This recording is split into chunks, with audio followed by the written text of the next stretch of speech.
Yeah. We need to save ourselves. This was a quid pro quo for them to get certain information from that Kaela showed me.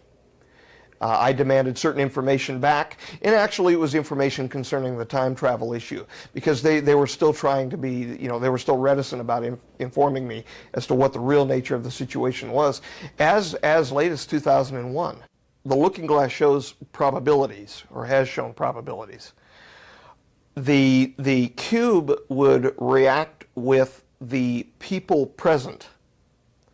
So there was an alteration, if you will, over what you were seeing from it.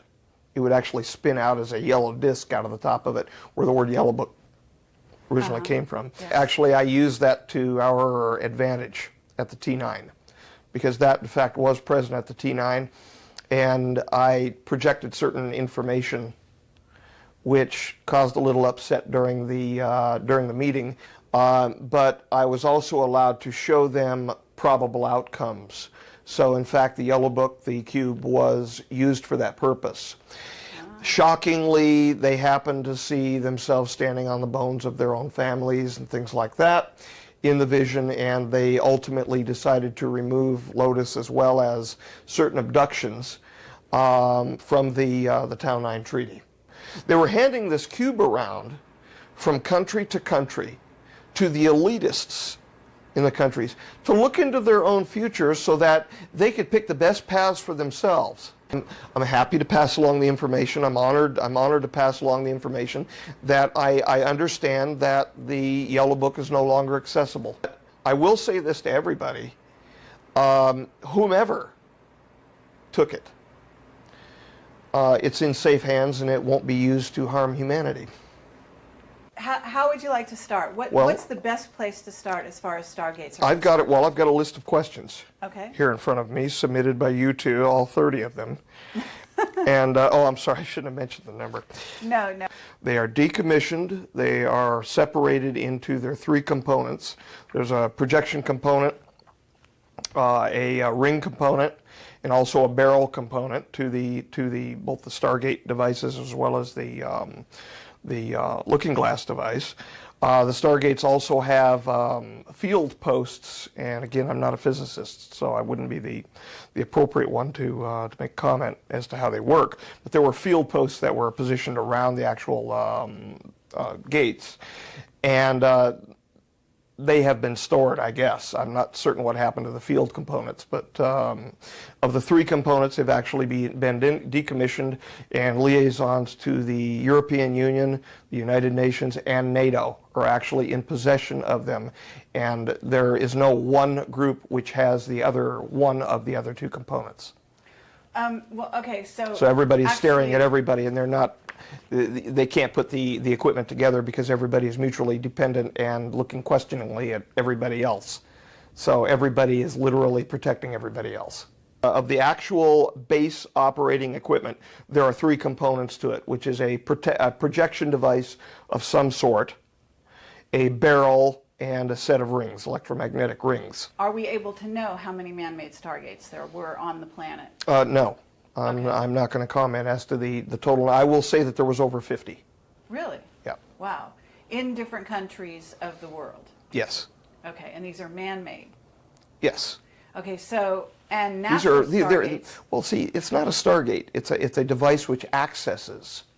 Okay, which accesses a portal, a wormhole, does it access a natural, in other words, the man-made device accesses a natural Stargate? It draws off from a natural ERB, an Einstein-Rosen bridge. Okay. It accesses it and somehow works, from what I understand, not in parallel, but almost like piggybacks on the energy of the natural Stargate. Yeah. Okay. So, in other words, if there were 50 man-made devices accessing, they would be accessing a corresponding 50 natural energy vortexes. That I don't know. There's a possibility, in fact, that when the looking glass was operated, they were usually worked in tandem. It required a second looking glass to be turned on at the same time to get acoustics through. So unless a second one was turned on, which was operated at one of the places where Will U House had been, He saw the second node location, as opposed to the first node being over at the Papoose facility. Two pieces of equipment, two looking glasses, were required to be turned on at the same time to be able to hear acoustics or sound, if you will, from whatever the people were watching, but to piggyback in tandem with the visual response to the equipment. That it required two to be turned on to hear anything. And then both sides could hear the same thing. So I suppose both of the looking glasses being tuned to the same thing was accessing the same tunnel, if you will, to the information. Okay, yeah, that's what I was wondering. Okay, so the looking glass has an ability to show one the future, but a Stargate or or equipment that accesses a Stargate or wormhole is for time travel, right? We're talking about two different things. Yes. Are they using the same technology? Essentially, yes. The original device was the Stargate device. That was then increased in power, if you will, with the use of these field posts. And how it pumped up the power, how it stabilized it, I don't know. You'd need to speak with a physicist about that. Okay, and however, it increased it enough to where it became a looking glass? Well, or had no. the abilities of a looking glass? No. It would be pumped up in power to stabilize the doorway, if you will, to step through into another location, right. Which, in essence, because distance and time are relative, the same thing. Step two into another time. The looking glass device was a back-engineered Stargate. Okay. So it was actually back-engineered from the original cylinder seal data, which right. allowed us to produce the Stargate access devices, if you will, what we call the Stargates. It's a back-engineered device, the looking glass is. So the looking glass is a secondary device, and it was coming into its fore in the 60s and 70s. And Will saw one of the first generations of it. From what I understand, very large piece of equipment. They always get smaller no matter what. I mean, look at what's happened with the computers. Will saw? Oh, yeah. Will Uhouse. Uhouse saw the original looking glass. He saw one of the original looking glasses demonstrated, and in fact, it's going to be in the DVD that we're getting ready to put out, the actual interview, where he was indicating firing of a bullet, I believe it was, through an object. And there was a time delay where the bullet actually passed through the object, where he saw the bullet past the object, or the projectile, if you will, a rail gun, I believe is what was being, yeah, it was a rail gun that was being used. And then afterward, they saw the impact of the device. So they were already playing with it in the early 70s, early to mid 70s, with dealing with time sequences. Wasn't the original looking glass a back engineered from alien technology?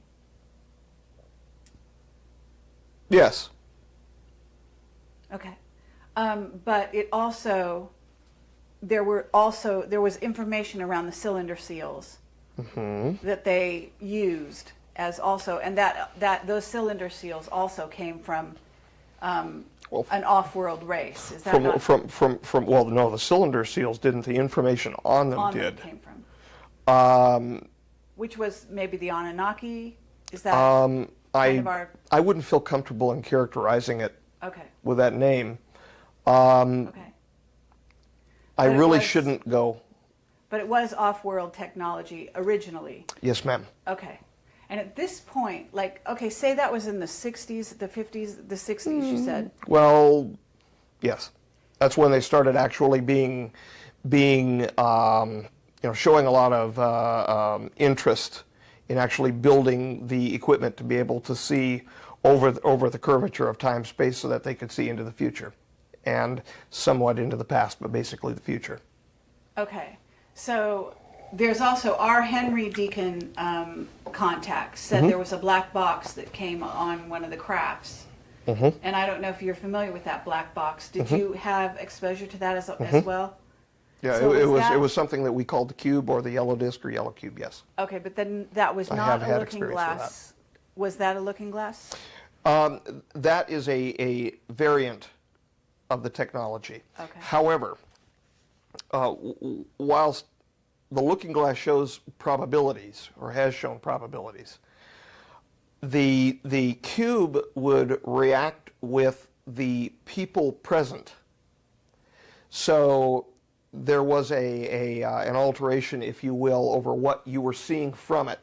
It would actually spin out as a yellow disc out of the top of it, where the word yellow book originally came from. Yeah. And depending upon what predisposition, it's kind of like little Yoda telling young Luke, you bring in there what you have with you. You know, whatever is in there is what you bring. You could then change the perspective, the tilt, if you will, the orientation or angle of the information being presented back to you. So unless you are well prepared to deal with such a thing, human interaction and human emotions bring instability of the provenance of the information.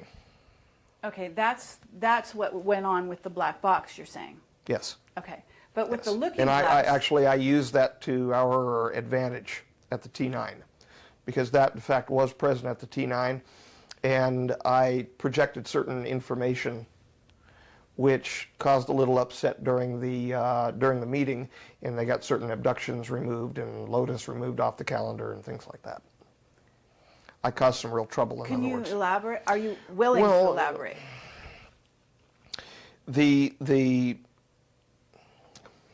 Let me sit here and consider what I should and should not. During the negotiations for the Tau 9-6, I was asked to supply a model for the Lotus. In fact, Marcia and I were both asked because they knew tangentially she was involved. I agreed to do so, which is what you respond when you're a sworn operative. It's yes. Unless there are great objections. I was then taken to the location where the treaty was actually being negotiated. Give a short recitation as to the nature of Lotus. What was happening is the P-45Ks used Lotus. They wanted to use Lotus for the back engineering of their own neurological problem.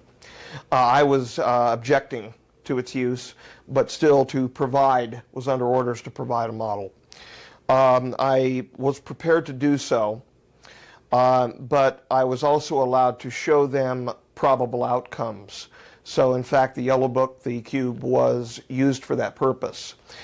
Shockingly, they happened to see themselves standing on the bones of their own families and things like that in the vision, and they ultimately decided to remove Lotus as well as certain abductions from the Tau 9 Treaty. So we were successful in getting certain things removed. I think I can safely mention at this time, because we're only one OF9 and one Tau 9 Treaty away from the passage through the completion of the passage through the galactic plane. So I think I'm pretty well safe to go ahead and mention it now. They're not going to be able to get it back, put on the treaties and all of that in the time that we have left. In other words, they got outfoxed. And that's what happens when you're negotiating in treaties. So you use the capacity of the Yellow Book or Little Black Box to show them the future implications of what using the Lotus to amplify or to rectify their own biological problems. This is true, and that was skewed by, it takes a great deal of emotion to skew the imagery and the audio that comes with it. But I'll just say that I'm extremely vehement with regard to my objection for the Lotus being used, and apparently that vehemence was sufficient to skew the image enough to get them to jump back aghast and in horror. Mm-hmm. Wow. So, okay. And this kind of, like, just for the sake of the audience to some degree, you have seen in, I guess, the Yellow Book or in the Looking Glass, and you can correct me which one it is, the future of Lotus, in a sense. How Lotus becomes, once it's brought to the fore by you. Well, actually, no. No? No, I haven't. I haven't. The reports to me which came concerning the future of Lotus, which we're not going to get into in depth this Right. evening, was given to me as information. Oh, so you didn't see it? Personally see it, no. Okay, I was told. I see. I was told. That was during the early years, I say the early years of Lotus. It's only been going on for 6 years now. Right. But this was the latter half of 2001. And this was a quid pro quo for them to get certain information from that Kaela showed me. I demanded certain information back, and actually it was information concerning the time travel issue, because they were still trying to be, you know, they were still reticent about informing me as to what the real nature of the situation was, as late as 2001. Meaning the real situation was, meaning how much access to Stargates, to time travel that they actually had? Right, the treaty, the whole treaty system, the situations involving the treaties, their outcomes, the actual potential for both timeline number 1 and timeline number 2 outcomes. In the case that we're in right now, we seem to be in a variant of timeline 1, and that's good. For everything that I've seen and have read and reported to me concerning timeline number 1, it's not happening exactly the way that they figured that it would. But then again, it couldn't, because we've made changes along the way, which diverted us away from timeline number 2. And in so doing, our future, again, I regard our future as something which is pretty much a blank slate. We're writing it for ourselves. And so we are now seeing something coming to pass which is slightly different than the prognostication, than the probabilities that we were seeing. And I'm good with what we're seeing so far, but you know, we are still faced with the challenges, the environmental degradation, etc. Okay. But hopefully we will rise to the challenge. Okay, so this is interesting because it sounds like Kaela was instrumental in getting you to have greater access to intelligence about what the Looking Glass was telling MJ12. Yeah, it was the information that he was providing me which provoked questions. And the fact that they didn't even want to get into long-winded discussions with me in the late 90s concerning what he even was. After we had argued for years to find out even where the material was coming from, then we were finally given access to the material. I mean, this went on for a few years. Meaning, okay, but your interaction with Kaela was leading you one way and giving you one set of information, and MJ12 then had another set. Isn't that right? Well, they weren't really, it wasn't that they had another set of information. He was telling me, he did tell me basically what was going on. Okay. And they were simply not providing that information as what they considered a need-to-know situation. I see. So they just weren't going to tell me what they didn't feel I needed to know. But little did they, well, this is my paraphrase, but little did they know that Kaela was basically cluing you in. He was cluing me in, and he was informing me his perspectives concerning the treaties. I knew something was going on.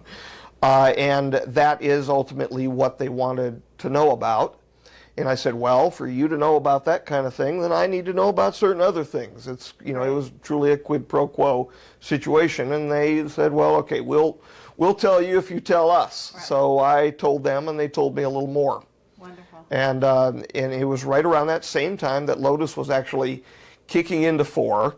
The May 31st, 2001 event that took my prosaic project and basically threw it in the garbage can, and it turned into what it is now, this project that it is now.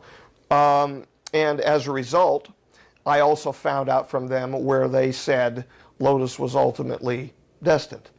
And that is, like I said, we'll discuss that in a slightly future date. But isn't it true to some extent that Lotus could help Kaela now? That was the perspective of the P45 J-rods, and that is not my perspective. I see. So, because I make a distinction between Kaela, who's what I understand a P52, and the P45. So, but they're on the same, they were on the same timeline, the same track, but just separated by 7,000 years. Okay, yeah. so even so, which is quite a big separation. What we got, so what you're saying is that in a sense, Kayela couldn't get the benefits of Lotus because... Nor did he ask for it. Okay. Nor did he ask for it. And you know, I will say this. This is something that David spoke with David on the phone not that long ago. I'll leave the last name off. I think you know who I'm... Sure, but we can use his name if it's okay with you. Well, sure, David Wilcock. Okay, yeah, because we just interviewed him. Oh, okay, wonderful. Yeah. And he was talking. We were discussing the same thing, which was the box, the cube. And I said, you know, I said, a strange thing happened. I was pro tempore made MJ9 for the 12 as a result of a bet that went on within MJ12. And I got a chance to tap who ended up being the last MJ9 prior to the adjournment. And before tapping her, who was the first female to ever set in the 12, I got a chance to look at certain documents and look through certain archives in Washington, D.C. prior to going across to the continent and meeting with some folks and telling them basically I wasn't interested in their offers. I'm talking about a trip to Brussels. The Illuminati? Yeah. Yeah. And during the same time, the cube disappeared. And it hasn't been seen since. And it disappeared out of the archives. Of course, I have no idea. I have no idea where the item may be, but I do know this: I'm happy that they can't find it, because what they were doing is they were handing this cube around, and this is a question that Bill had asked, whether there was only one cube. They were handing this cube around from country to country to the elitists in the countries to look into their own futures so that they could pick the best paths for themselves. Why don't they just live their lives and try to be good people? Why do they need a little black box to tell them when to jump and how to jump? That's not being fully human, or at least from my perspective and those of our associates. That's not being fully human. Yes. So, as I understand it, disappeared. Now, there have been certain, allegations that have been made that during the time when I had, it's almost a year ago now, when I had the bad seizure. Yes. It was near the end of last year, was it? No. I think it was about a year. It was about a year ago, and I had a very severe seizure and was actually put out of commission seriously for a while. And there was a big hullabaloo to get over to my apartment to get something out of my apartment. What that object was, I won't comment. But I will say this to everybody, whomever took it, it's in safe hands and it won't be used to harm humanity. All right. In fact, the fact that it's in safe hands will prevent it from being used to harm humanity. It has been thus far only used, aside from, well, I mean, I've got to try to justify my own behavior in Bandolier of using it for the purposes of skewing to get Lotus off and the abductions off, but I think that was for a beneficial cause. Right. But it has been used since actually the 50s by the potentates, by the leaders of the various countries to skew the history. Wow, that's amazing. Of the human race. All right. And the common folk, the average people, all of us, have a right to a future which is our own, and not being skewed and designated and promulgated and promoted and provoked by blue bloods who feel that they are above everyone else. Well, thank you, Dan. You're welcome. I think we probably all owe you a great thanks for that. Dan. No, I'm happy to pass along the information. I'm honored to pass along the information that I understand that the Yellow Book is no longer accessible. Yes. That's all I know about it, though. I understand. I totally understand, and Thank you for that information. That may be the reason, too, why the Illuminati hasn't done something to us, and it may also be the reason on the other end why the old Magi haven't, and it may be why they're all so quiet and, Right. They I don't know. have the upper hand anymore, in essence. The people should have the upper hand, and they should have the upper hand for their own destiny. And that's why we too have gone as far as what we have to expose the NSSM 200 report, which was put in during the Ford administration, which I believe was written by Dr. Henry Kissinger, wherein he suggested the possible use of food as a weapon, and its use against, in fact, as a tool against the third world. Now, at the same time, we notice that there's a correlation going on. You can find this from the IPCC report concerning global warming, that if the world average temperature rises, I believe, between 2 and 3 degrees Celsius, that the northern hemisphere, the higher latitude growth will increase. However, if it goes over that, it will decrease. Yet the lower latitudes, by the way, that's where you find most of the third world countries, the 2 to 3 degree Celsius increase will cause starvation and crop loss. Okay. Now, isn't this funny? Yeah. How they're just allowing the global warming to increase with the provoking with the use of fossil fuels. I'm not saying that's the total cause. It's not. There are cycles involved, short as well as long-term cycles. But isn't that funny? And it's my best guess that they'll probably order just enough ameliorative steps to be taken where it levels off, where the higher latitude or the higher latitudes probably don't lose their crops, where you find the majority of the rich countries. Interesting. Well, that's actually a fascinating political observation. I think that it is also interesting that most of the crops are being grown, though, in the lower latitudes. They're not being grown in North America anymore. Right, but you have sustainability, though. Sure. Whereas when you have the loss of the crops in the lower latitude, you're also losing a lot of the population from the third world, which unfortunately, according to the way that the documents read, some people find them expendable. Right. Well, We don't feel that way. That's the Iron Mountain report also talks about things of that nature. And you're familiar with that. I've heard of it. Okay. Well, it's freely available on the net to be read.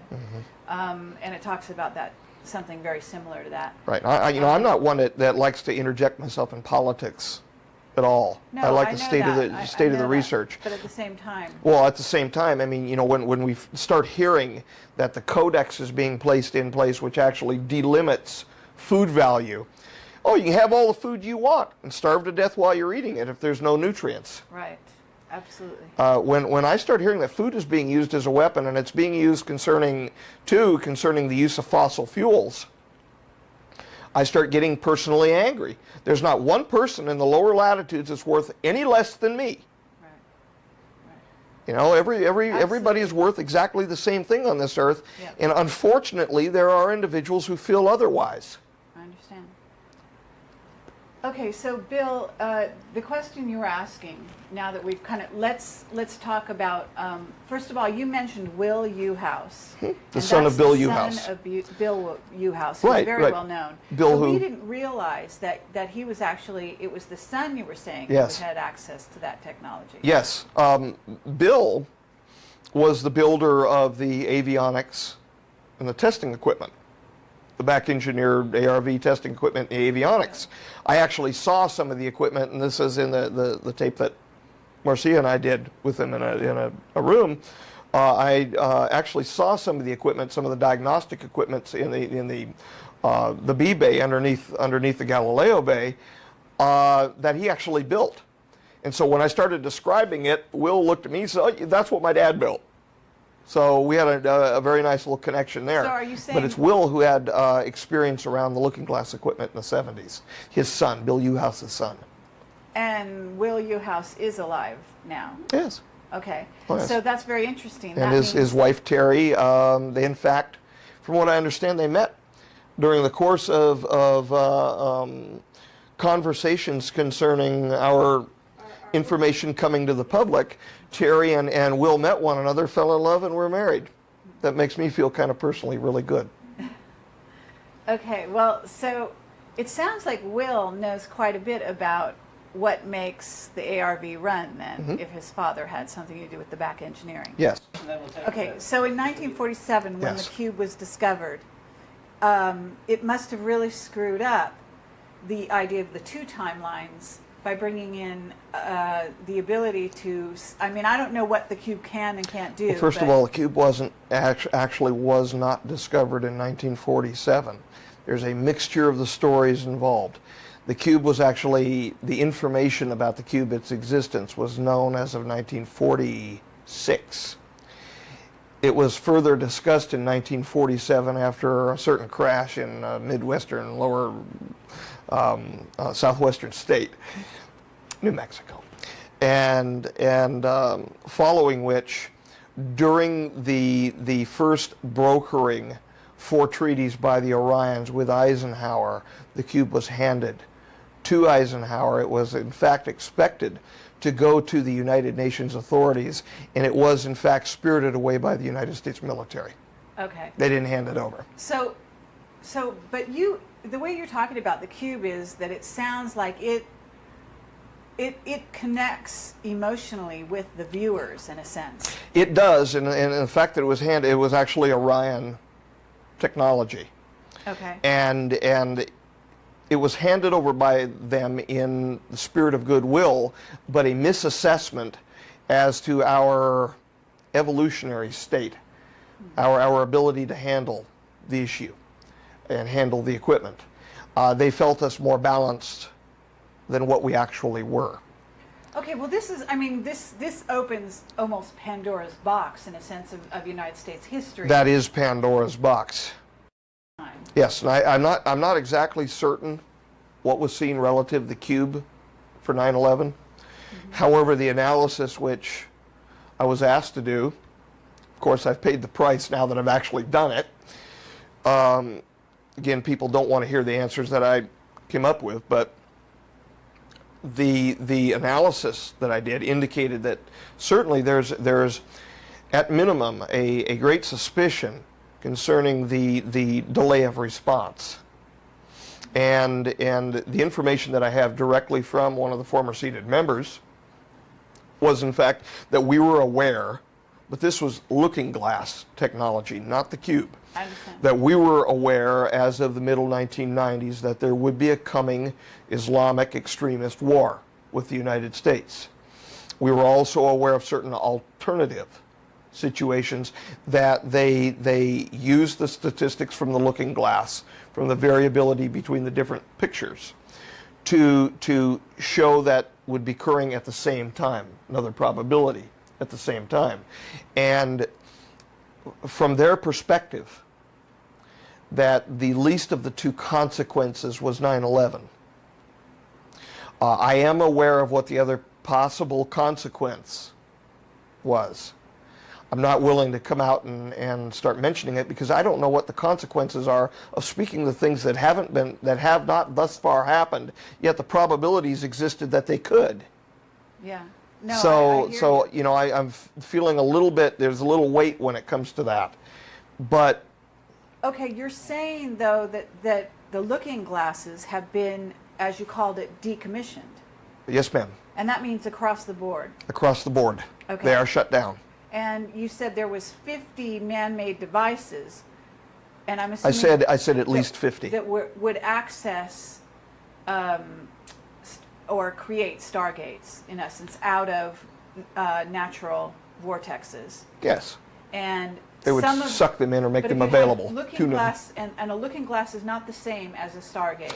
No, a looking glass is a back-engineered form from the original cylinder seal descriptions on how to build the units that they made Stargates. So in essence, you could take a looking glass Yes. unit and make a couple changes to the equipment, Okay. lift it up on an angle, Okay. put field posts around it, and open up a hole to step through. Sure.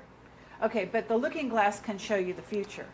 So are we saying Future that probabilities, not the future. Okay, so are we saying there were 50 looking glasses in operation as well? Oh no, there were much less. Okay, much Yeah, we had a basic monopoly over the looking glass, that and India.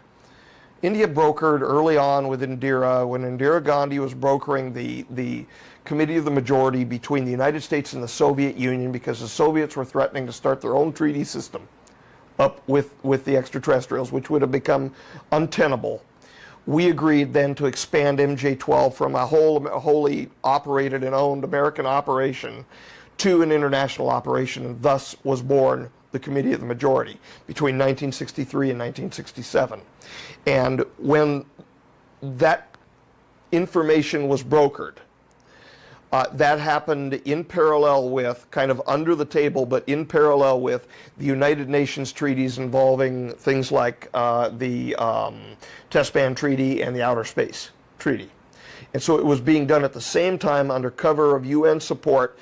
The diplomats were going back and forth and brokering the opening up so that the treaty system would be a single treaty system and thus tenable and manageable to hopefully a good outcome. And we'll be knowing within the next few years whether that was successful.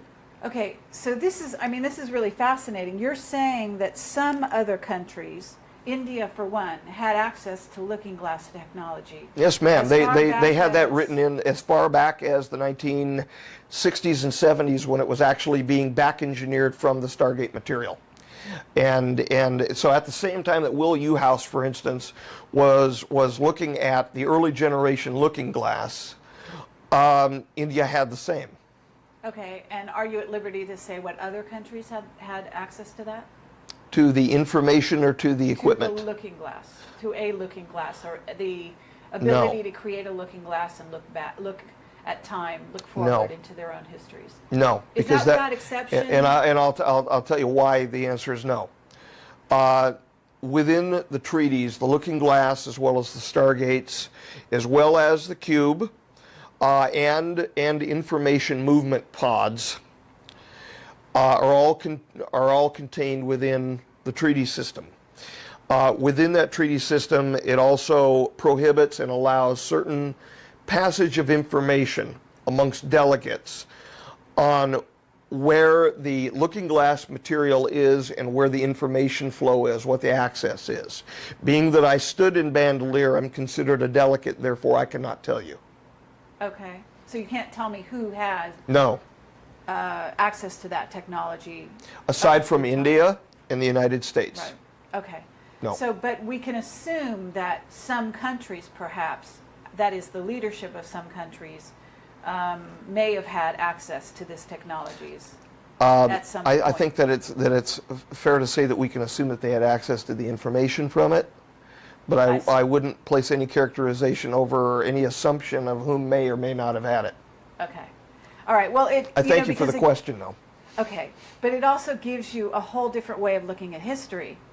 I mean, certainly. Indeed it does. You know, I mean, this stuff is got to be, you know, as natural to you as, you know, getting up in the morning, you know, and having a cup of coffee. This is all part of your worldview. Now, there's nothing as natural to me as getting up and having my cup of coffee. I'm sorry. Okay, but And we should have never built.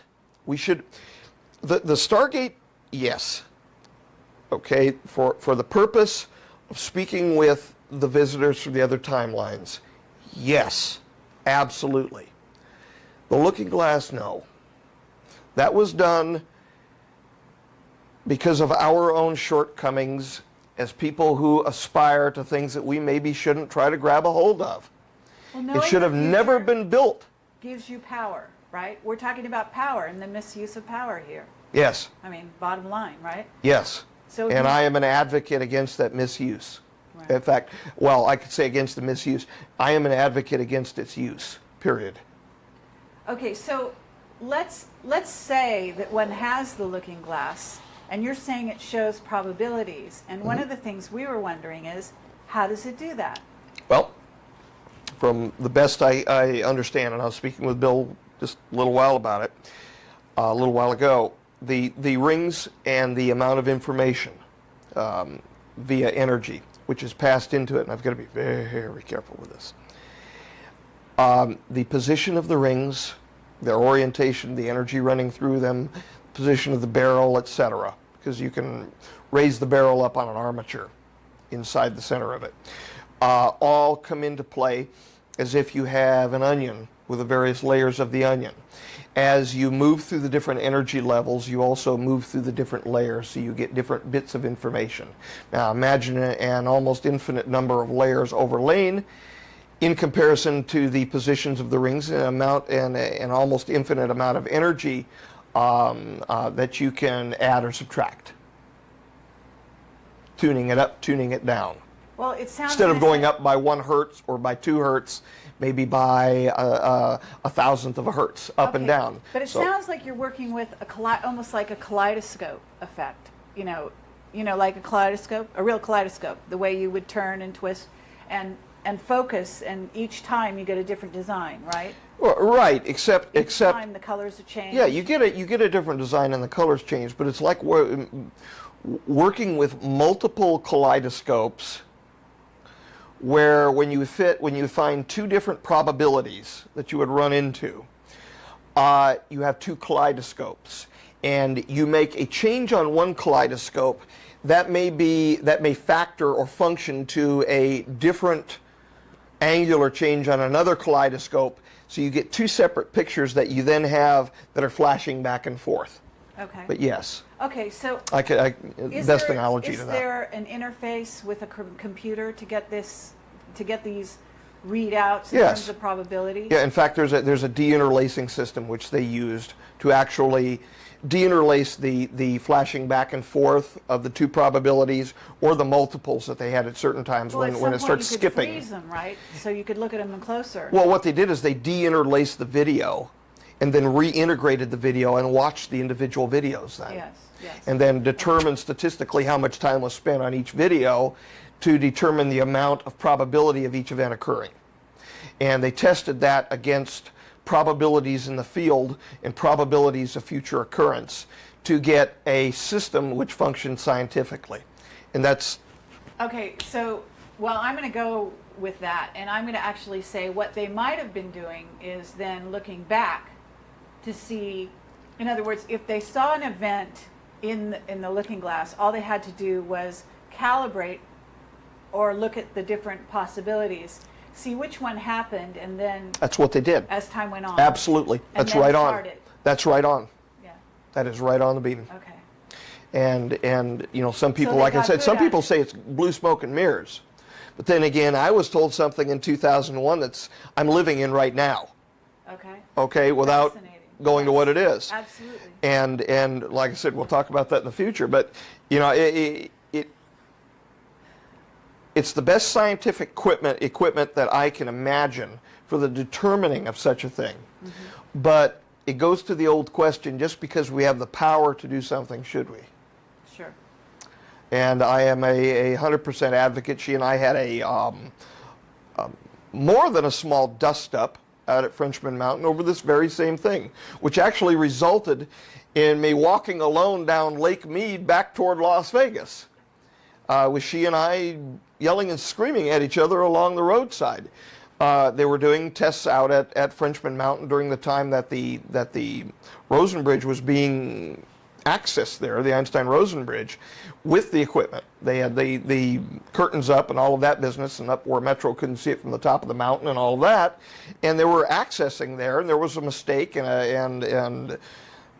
a small explosion out there on the east side of this little, what we call the Conquistador helmet, and she wanted me to go out there with her to help clean some of the evidence up of it, and she and I got in more of a little dust up because I didn't want anything to do with it, because I don't believe, I'm no Luddite, I mean, I'm all for grand technology, but I don't believe in playing with things which actually deal with looking into the future. And there's another issue that was going on at the time, in fact, that the variety of communication which was going on via this equipment from elsewhere, I presume she will still won't admit to me, but I presume that it was from Orion. And it was information, defense-related information on how this type of equipment, how an Einstein-Rosen bridge at a distance could be used to pull information out of a defense computer system. And I don't mean a U.S. defense computer system. And I said, you know what? No. Look, we've got the technology here, we've got the talent, we've got the willpower, and we've got the willing to defend our own country without the use of something involving time technology. I wouldn't want to go up against, for instance, God help us, the Chinese on the ground. But at the same time, I don't fear their country either. I believe that we should be diplomatic with them and have a firm understanding and a respect for one another. But I also don't fear them. And so the use of a technology like that is not honorable to me. Right. Well, it's like knowing how the game plays out means you can play your advantage ahead of time and making sure that eventuality will occur. That's why I was so interested in when I was doing my time with the jobs involving safety and security training and all of that here in Las Vegas, when I was interacting with Marcia and the Eye. Because we were literally on a daily basis talking about that same thing and about the psychology of individuals who come to a table to play a game and who cheat to alter the outcome of the game. And that whole psychology, it's something which I'm not, is not foreign to me. And so that helped, if you will, prime the wick of the explosion between myself and that variety of technology, which actually primed my disagreement with it. Okay, well, I understand what you're saying, and there's a million questions that all of this generates. Oh, I know. I know we don't have all night, but I would like to ask.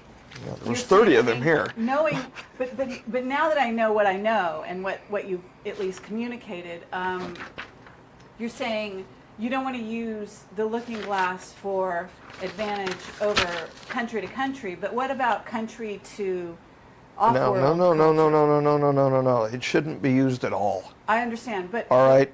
But is there something there? I mean, in other words, is this technology something that they are using now to look at our relationships with, because they've been the technology closed is not down. being used at all right now. Okay, but the reason it's not used now is because of where we're going into the galactic, the plane of the... Yeah. As of about 2017, I would expect probably that all of these little pieces of equipment will probably all get reassembled, yeah. Turned back on. Oh, sure. 2017? That's quite a while. 2016, 2017. Oh, not until then? Probably not. Meaning... I'm figuring that they're probably going to act conservatively on this. That's what all of the people of wisdom have suggested to them. Oh, wow. Is to act conservatively. That, yes, the so-called cycle of catastrophe or season of catastrophe of Falconelli, the time period from, right around 1992 to right around 2012, right around that area, while we will have passed 2012, we really ought to get through the entire cycle, which is about 1980 to about 2016, to feel confident that the interpretation from the timeline from the future about their own catastrophe is not off by a few years. We're talking about 45,000 years or 52,000 years respectively. We have difficulty understanding what happened 2,000 years ago. And we're talking about 50,000 years here. So it's very wise for them to wait. Okay, and you mean the looking glasses are now decommissioned, but also the Stargate technology. Yeah, they're decommissioned, and the Stargates and the looking glasses, I'm sure they're all in their little mothballed containers and all of that, and they have been separated. The three components of each have been separated and moved to different power structures, diplomatic and military authorities in the world. And we're talking about the EU specifically, the UN and NATO. Those are in specific control of one of the three components each. And I cannot comment as to which component is contained by whom. Okay, but you're saying there's no doubt whatsoever that all this technology has been decommissioned. There is no doubt whatsoever when it comes to the looking glasses and when it comes to the Stargate technology that it has been decommissioned. And however, there are a few threats going on, ongoing threats from present countries stating that they will put it together at their will, do their own self-determination. And those countries, if push comes to shove, will be shoved. Okay, meaning put it together now? As in build one themselves now. Yes, that's what I'm asking. Yeah, what was extant has been collected. I'm under very good assurance that what was sitting there has now been collected and decommissioned. Okay, and we're assuming Iraq is one of those. Oh, absolutely. Basically, they were able to pinpoint in the looking glass the very highest probability for those things to occur. That's true. That's true. And Bill was asking about a future date involving another thing, and a year was given to me.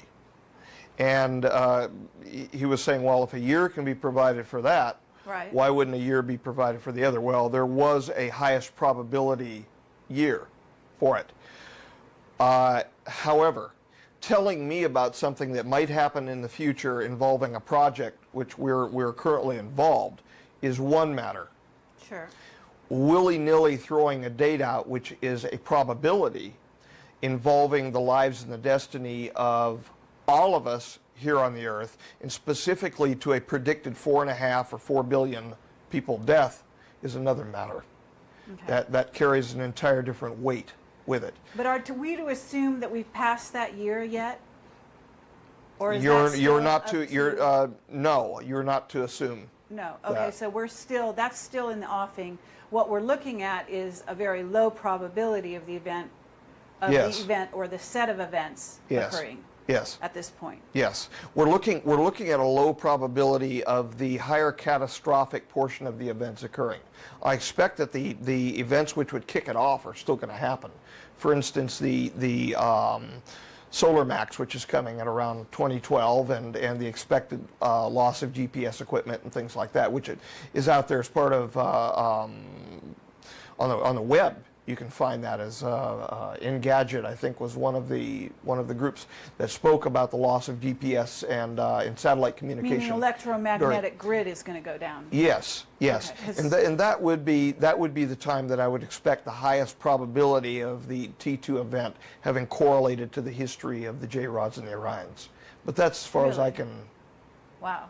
Okay, well that's pretty close. I can't give a date though. Yeah, I understand. I can, but I shouldn't. Because people will then target toward a date. And there are people out there now that are saying, oh, it's right around the corner at any moment now. Why won't the aliens save us? Yeah. We need to save ourselves. Okay, and that's why the steps have been taken in the world and are still underway so that we will save ourselves.